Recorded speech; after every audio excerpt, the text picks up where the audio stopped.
Il est rationnellement impossible de donner une image de l'absolu.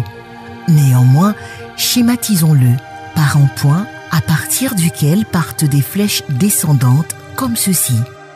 Ces flèches sont des radiations divines, issues du verbe primordial, qui représente la volonté de cristallisation dont nous avons parlé plus haut.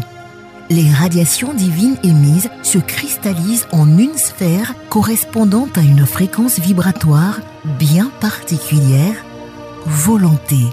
Car sans la volonté, rien ne peut être créé. Représentons la volonté par ce cercle marqué 1. Cette volonté est indispensable à la naissance de toute action, à la mise à exécution de tout projet. Étant donné l'intensité de la charge vibratoire du centre ainsi formé, celui-ci ne pourra réaliser le projet divin qu'en se cristallisant davantage, c'est-à-dire en faisant baisser encore son taux vibratoire. Marquons 2 dans cette nouvelle sphère de vie et signalons au passage qu'il n'est pas facile de se cristalliser.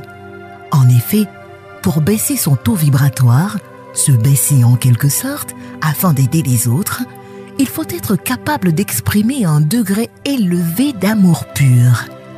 Après la sphère de la volonté, la deuxième sphère sera donc celle de l'amour en puissance, l'amour absolu.